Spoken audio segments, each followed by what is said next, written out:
Hello and namaskar from the studios of Program Production Center, Northeast Doordarshan, Guwahati. This is Hans Raj welcoming you for a special discussion entitled Vulnerability Assessment and Preparedness for Earthquake.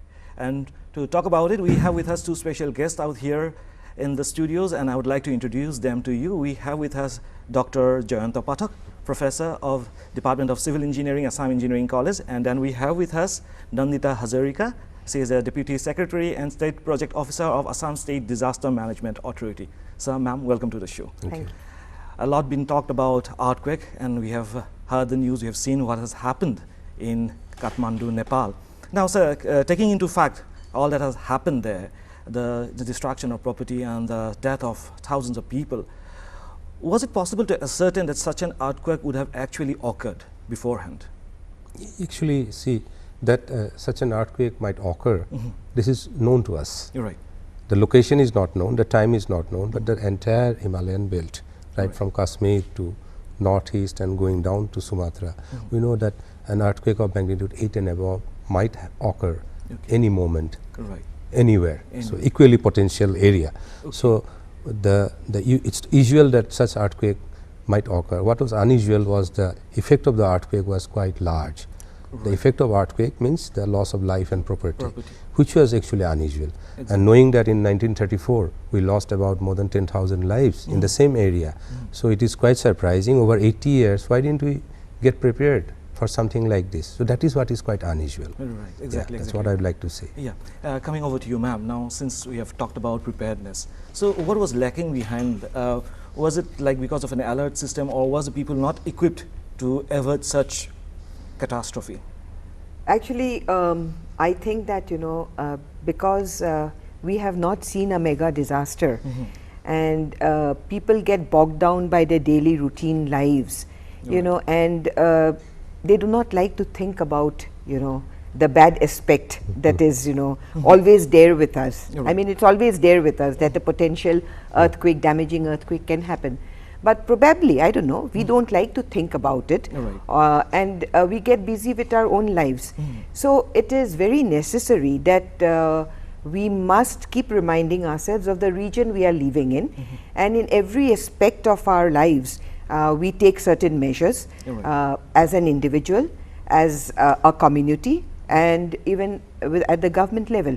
I mean, we must do all that, because we live in zone 5, and as Professor Jayanta Pathak has said, an 8 and above earthquake is highly probable here, and therefore we need to take preparedness measures. Definitely, yes. Right, exactly. And I do believe, ma'am, you often go out to reach out to the people, trying to teach them, how to avert such calamities, or how to be prepared for such calamities. And like if we just consider the example of Orissa, down the line, what has happened to them. So, do you think people are not aware, or even if they are aware, they are not up to the position to accept it, as you just said, though there is a negative element lurking among us, do you think that there's a mindset of the people not to actually accept?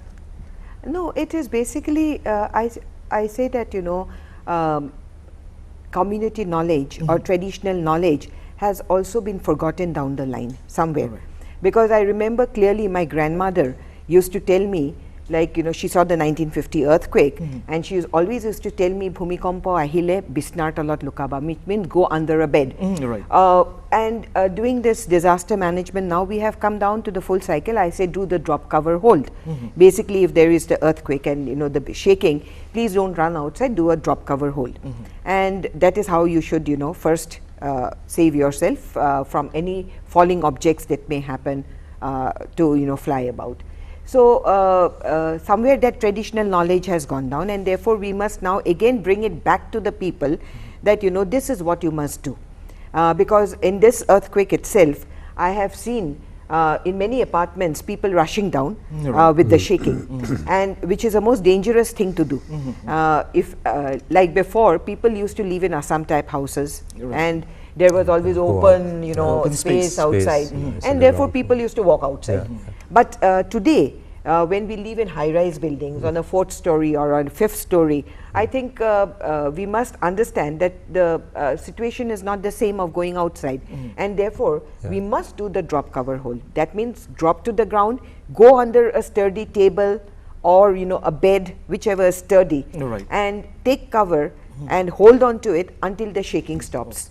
Then once the shaking stops, you come out, and if you see that cracks have developed in your house, or the building is not safe anymore, then you go out to the open space. I mean, this is what we actually tell the people to do. Right. So grandmother's recipe is always correct. It is. Exactly. I mean, they've seen those earthquakes, they've faced it, they know what to do. Right. And it is traditional wisdom, you see, what has always gone from generation to generation. But somewhere we got cut out of it. Right. And today we are again taking it back to the people. Right, right. And so now, considering the uneven terrain of the entire northeastern region, do you think there are flaws in civil engineering? Because like you being from the civil engineering department, do you think people, when they build structures, concrete structures, they usually bypass all those civil engineering norms? It's not about bypassing. It's not intentional negligence. Right. It's ignorance, I would say. If you visit Aizawl today, Right. if you visit part of Kohima today, even in Arunachal, which is not very much, if you go to Aizawl, Aizawl is so largely built up now. Exactly. Okay, and when we try to find out what is the urban development scenario, what is the development control, we find that there is not much of a technological intervention into such development. You have buildings coming up in precarious slope. There are landslide happening almost the other day in monsoon. Not to talk about earthquake. Without earthquake also there are a lot of problem. And even within Assam, in areas which are hilly, even in Guwahati, if you say. So what is happening, that traditionally if you look at old houses built in hill areas, they used to be on light structures, and they would brace the whole thing in such a way that it doesn't shake and collapse. Now when we are shifting to RCC structures are not traditional structures. So we don't have any traditional knowledge. We have to go to an engineer and to ask and get advice, and somewhere this is not being done. When you talk about allowing building to be built, the permission is mostly functional permission, no structural permission. Okay. The functional, like this is the FAR or this is the area you can build up, this is the gap you should keep.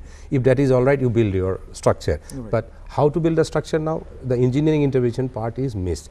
So that is a point of worry, and we have already added lot of vulnerable structures in many areas. That's what your topic is, a vulnerability. Exactly. So in Assam, some effort has been made to understand the vulnerability of structures. Like since the days we are working with the micronization project, after that ASDAMA came into an existence. Today ASDAMA is a very established body, which is an umbrella organization, I would say, in terms of disaster management and mitigation, more so. Instead of management, I would say disaster mitigation effort. So wvulnerability assessment of schools and hospitals were taken up on priority basis, so that the schools, even the schools which are lower primary schools, where the smaller kids go, those were taken on priority, the hospitals were assessed. So these works have been started. I hope that the similar approach will be started in other states also, at least to know if there is any problem, we must know it so that we can address. It is possible to make a building safe, even though it is not safe today, we can actually intervene and make it safe, keep it standing during earthquake, so that people are not getting killed. Exactly. That is very important. Exactly. Now, ma'am, considering the fact that your management authority has been on the forefront, to reach out to the people, how challenging has it been to reach out to the people, especially like when Sir has mentioned about colleges and schools, when you have to go and reach out to the people, teach them how to, be alert and how to handle such situations. How challenging has it been for you? Initially, yes, it was very challenging. Before ASDAMA came into being, actually we had a UNDP program that started the disaster management process in the state, which was the disaster risk management program. And in fact, at that point of time, we had taken 12 districts of Assam under the program, and the whole purpose was community awareness. And it was very challenging. You go to a school or a college and they have never talked about disasters before, and therefore you found that the receptivity was a little less. But over the years, because I have been in this line for the last 9 years, and over the years I have found that people have now opened themselves up to disaster management. They are asking us what to do, and therefore I would say that it has improved a lot. In fact, I would cite the example of, you know, apartment society sensitization program that we had undertaken. In fact, round about 2007, under the program that I was talking about, the Government of India UNDP program, we tried this apartment society sensitization by Kamrup Metro, and we found that, you know, the receptivity was really very poor.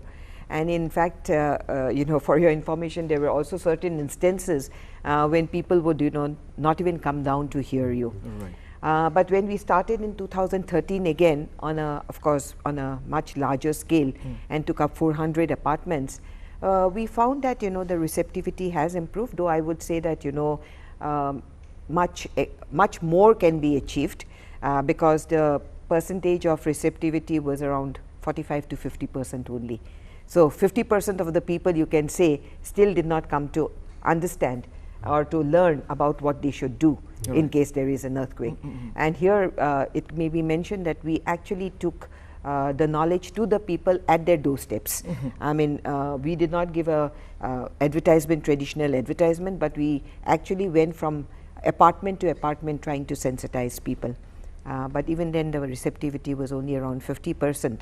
But we will be taking it up again now, and hopefully people will now understand that we do live in a very vulnerable area, and we need to understand how it is going to impact us, and therefore what are the measures that we should take before, during and after. Right. I will not only say during, I would also say after, before and after, because as Joyanta Pathak was mentioning, you know, even if you have a house that has been built, you know, some time back, you need to find out whether your house is safe or not, whether it is strong enough or not. You have to consult a structural engineer and do that.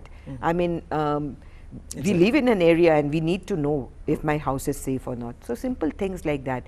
School is being built up, and the children are the most vulnerable communities.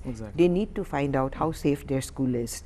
You know, so yes, we need to, you know, take and bring more awareness.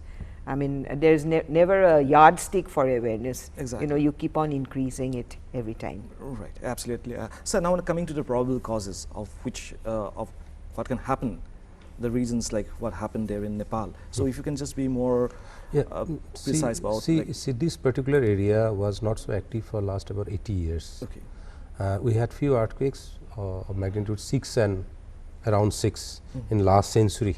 Okay. Last big one was in 1934, and then knowing that this is an area where another, you know, in fact today I was going through some information and it has been carbon dated that the earlier to 1934 was 1255. Okay, long time back. So there's a cycle. Okay. So this is, of course, that is statistical, but still it is, that area is getting disturbed, and it was a rupture going east, west eastward. Okay, so actually the same area has ruptured again. Okay, so basically what happens in an area where the fault ruptures, and then it takes some time to build up the strain energy. The rocks would be folding again and thrusting against each other, and then when the strain energy is, you know, big enough and the rock is not, you know, strong enough to hold that strain energy, then rock will still it will rupture, and rupture is not only few centimeter, it runs into few kilometers. So it releases lot of energy. So the result is the ground shaking, and basically when you talk about keeping the building safe, we try to keep the building all right, maybe with some damage, but still the building should not collapse. Okay, and if you can hold the building for that 30-second or 60-second maximum, then your building remains. What happened in Nepal? Then several buildings collapsed, including temples, and traditionally they have masonry construction and timber. And these, some of this temple actually has been, been suffering from some damage in earlier earthquake, but not such catastrophic like this time. Probably there were some compliance required, or probably there were some maintenance required, which we sometimes overlook. Maybe we have not gone there and seen it. But against this collapse of some buildings, there are many buildings which are standing. Yes, exactly. The hospital is operating. The government buildings are operating. Okay. Why? So there is also a relief knowing that that Nepal uses the Indian earthquake code for design of buildings. Like even in Bhutan, they use our code, Indian code, because we are in the similar area and they have not developed their own code. They are in the process, they have some code, but primarily they use Indian earthquake code. Now, the buildings which are designed by Indian earthquake code could be seen as performing. That is a relief for us. In the epicentral region, where the earthquake has happened, within the area where it is devastation, you know, almost 8 to 9 intensity devastation, buildings are standing and operating. I can see a telecom building or a building with glasses, you know, there is no damage in that building. So it must be. So it is. So it shows that you can design buildings which can be standing, keep having people inside without any damage to their life. You can do it. Why don't we do it then? That is a question. So even in Guwahati, a lot of people ask if there is an earthquake here. So Guwahati doesn't have an epicenter under Guwahati, but there are epicenters around, in and around. Like Dr. Saurabh Borua, Dr. Ranju Dwara in Nice, they are working also with ASDAMA. They have their big projects on assessing hazards in this area. They are the pioneer and leader in this area. The Kopili fault they are studying, so we are worried about that nearby fault. But anyway, we have a main trust area, MCT and MBT and main frontal trust area within 100 kilometers of Guwahati city. So we are actually subject to a situation where we have a possible earthquake happening within 100 kilometers of Guwahati. Within anything within 300 kilometers is actually you have to be worried about. Now, considering that situation, considering Nepal, where we had an earthquake in 11 kilometer depth within 30 kilometers from Kathmandu, some building performed which is designed. So similarly in Guwahati, if your building is designed for earthquake, we expect it to perform. We can see it when an earthquake will happen here, but that is possible, that we can make our buildings safe against earthquake. It's not earthquake proof, but you can make it safe, so that people living in those buildings, working in those buildings doesn't get killed. So that is very important, and it's a kind of confidence that we have and seeing this situation. So it is possible to save people. Why don't you do it then? Right, exactly. That is what is important. Exactly. So, ma'am, so do you think like there can be a kind of a mechanism, like if I happen to go and build a structure, building, then I need to get an approval from your management authority as well. Do you think that would be a proper mechanism to deal with such situations?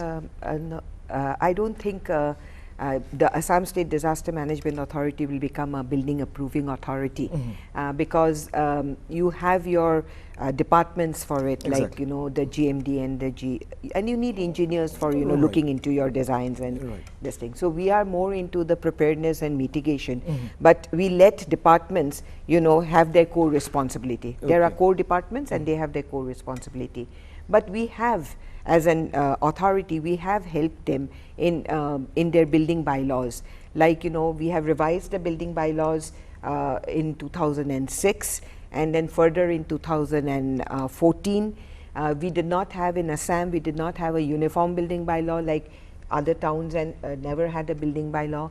So this was again in 2014. We have made a uniform building bylaw for the entire state of Assam.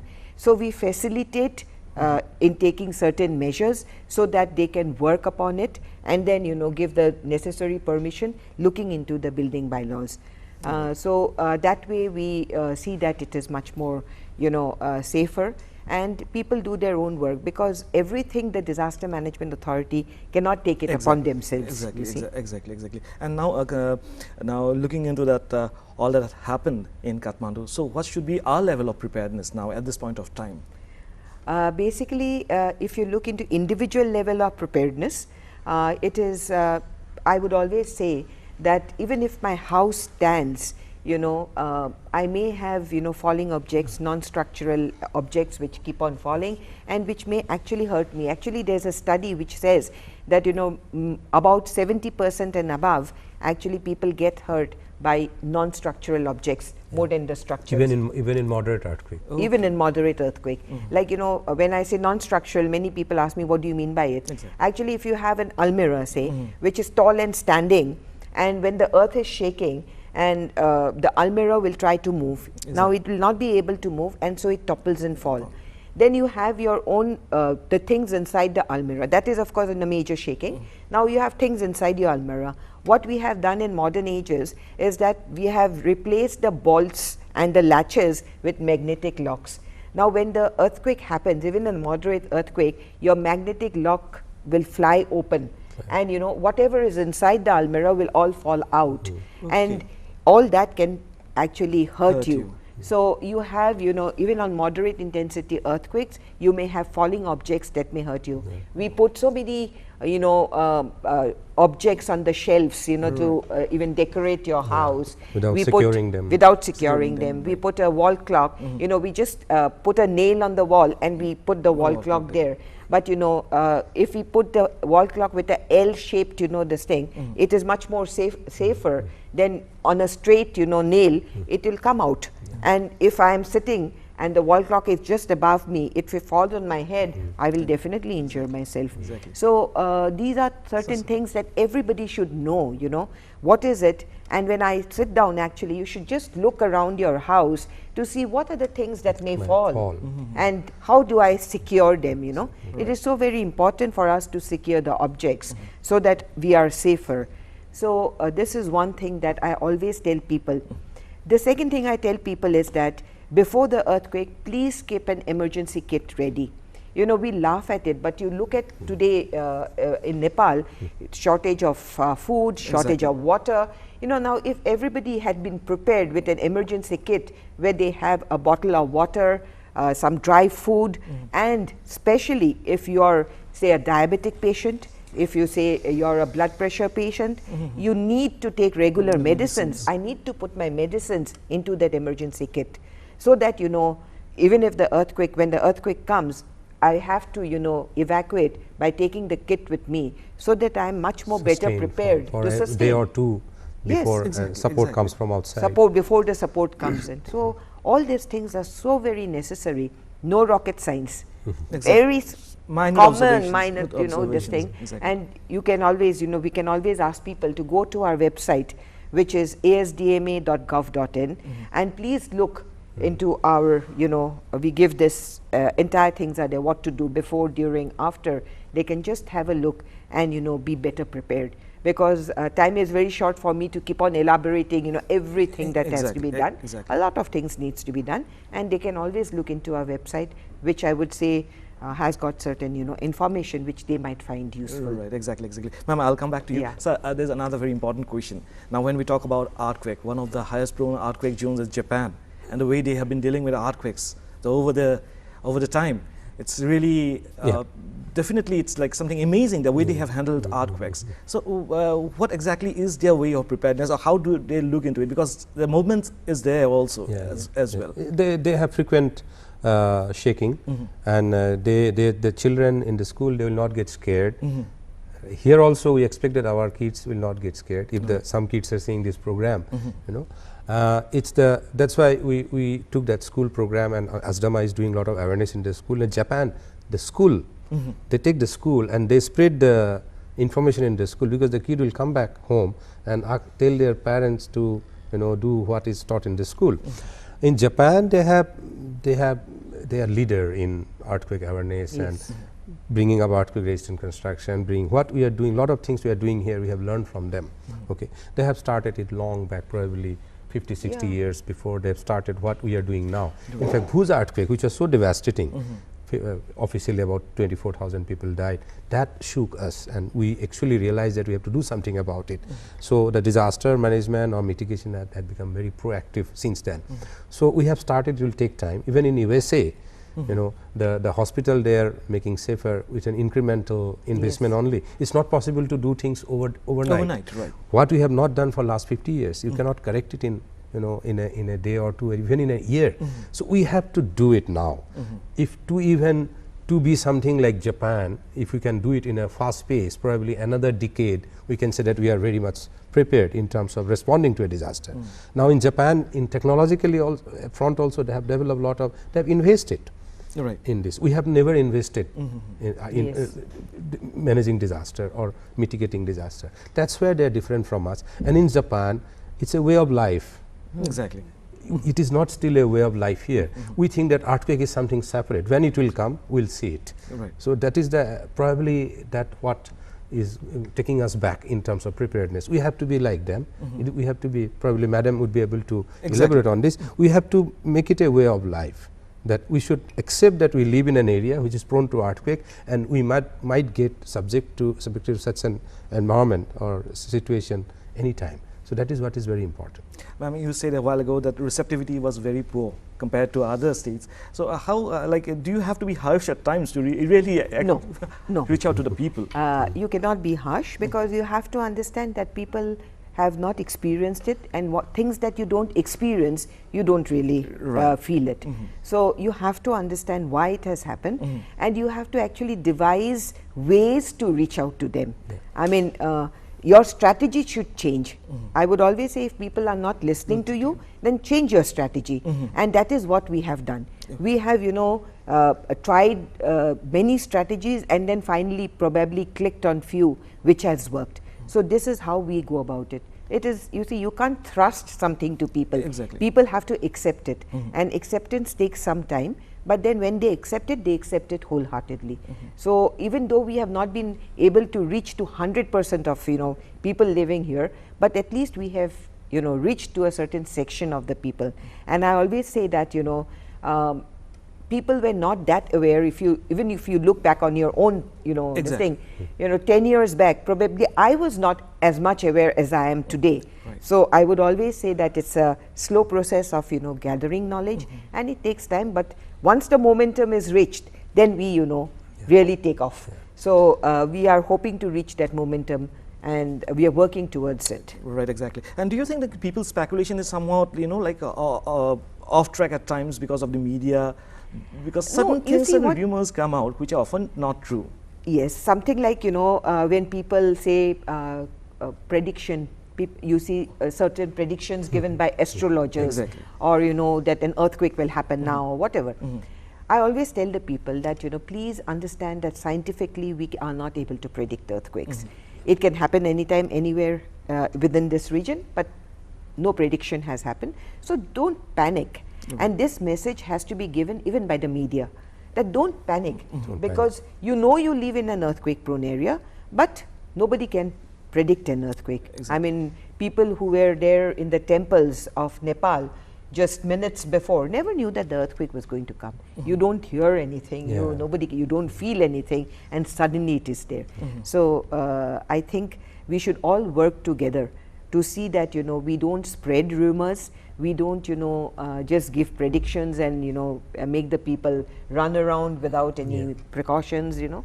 Those things are to be avoided as much as possible. Exactly. And so would you like to leave any message, especially for the people who are, you know, now planning to come up with a building, a home of their own, and then now they have realized because of earthquakes they have to stop. What are the things they have to look into? What are the things they have to consider before actually going out and, you know, building a structure of their own? I would say that if you are building a house, take the importance of engineering, even architecture, into consideration. And if you are building a small house, there are standard procedures available. You don't have to actually run to an engineer for everything.